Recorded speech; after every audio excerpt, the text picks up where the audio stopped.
இந்த கதையெல்லாம் வெளியே வருது. சோ நான் எப்படி பார்த்தா சில இடங்கள்ல ஈழத்தமிழரை சுமந்து சென்ற விடுதலை புலிகள் தவறுதான் செய்திருக்கிறது. சில இடங்கள்ல அதுல மாபெரும் தவறு இஸ்லாமியர்களை கொன்று குவித்தது.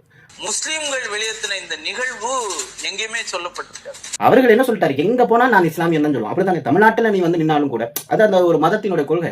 இன்னைக்கு சொல்றீங்க இல்லையா, கிறிஸ்டின் வந்துட்டு நாடாரா இருந்து அங்க போய் நாடாரா தான் இருக்கிறான், ஹிந்து வந்துட்டு கிறிஸ்டின் ஆயிட்டு எஸ்டி சர்டிபிகேட் கேட்கறான், அதை எப்படி ஏத்துக்க முடியும்னு சொல்றீங்க இல்லையா. எந்த இஸ்லாமியனாவது அப்படி கேட்டிருக்கானா? அவனுடைய கொள்கை அந்த ஒண்ணு இங்க கால வைக்கணும், இல்ல அங்க கால வைக்கணும். ரெண்டுத்துக்கு நடுவுல வைக்கிற பழக்கம் இஸ்லாமியர்களுக்கு கிடையாது. அந்த ஒரு காரணத்திற்காகத்தான் நாங்கள் யாருமே இல்ல பணங்க பேரல எங்க வழியில நாங்க இருப்போம், அப்படிலாம் இல்ல, நீ எனக்கு சப்போர்ட்டா இல்லைன்னா செத்துரு, இல்லைன்னா இந்த இடத்தை விட்டு போயிடுன்னு சொல்லி ஒட்டுமொத்த இஸ்லாமியர்களையும் ஒரு இடத்திலிருந்து அகற்றப்பட்டார்கள். உங்களுக்கு தெரியும், நான் ஒரு இடத்துல கூட இதை சொல்லி இருக்கிற ஒரு மேடையில நான் ஓப்பனா சொல்றேன், எனக்கு ஜஃப்னால ஒரு வேலை கிடைச்சது. சரியா, ஜஃப் ரொம்ப நாள்லாம் கிடையாது, ஒரு 4-5 வருஷம் தான் இருக்கும். அந்த வேலைக்காக நான் போகும்போது அங்க இருந்த அந்த நிறுவனம் என்னை இஸ்லாமியன் என்று அறிமுகப்படுத்த கூடாது, இன்னைக்கும் அந்த இடத்துல வந்துட்டு இஸ்லாமிய எதிர்ப்பு இருக்கு, அதனால உங்களை ஹிந்து பேர் சொல்லி தான் நாங்க அழைப்போம் அப்படின்னு சொல்லி தான் கூப்பிட்டாங்க. எங்க வீட்டுல கூட ஒத்துக்கல. நான் சொன்னா அதுல என்னமா இருக்கு, அதுல என்ன இருக்கு அப்படின்னு சொல்லி நான் போனேன். பட் அந்த ஃபிளைட் வந்துட்டு மேல போயிட்டு ரிட்டர்ன் வந்துருச்சு. ஏன்னா வெதர் கண்டிஷன் சரியில்லை அப்படின்னு சொல்லி சென்னைக்கு ஜஃப்னா மேல போய் பறந்துகிட்டு இருந்தது. அப்படி கீழே இறங்கும் போது லேண்டிங் ஆகாம மறுபடியும் டேக் ஆஃப் ஆகி அப்படியே கொண்டு வந்து சென்னையில விட்டுட்டு போயிட்டாங்க.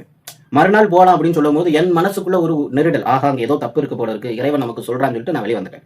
இதான் உண்மை, எனக்கு சொன்னார்கள், இது சத்தியம். அப்போ அந்த இடத்துல இன்னைக்கும் வந்துட்டு பாத்தீங்கன்னா இஸ்லாமியர்களின் மீது ஒரு எதிர்ப்பு இருக்கு. இந்த எதிர்ப்பை உருவாக்கியது யாரு? அண்ணன் பிரபாகரன் தான்.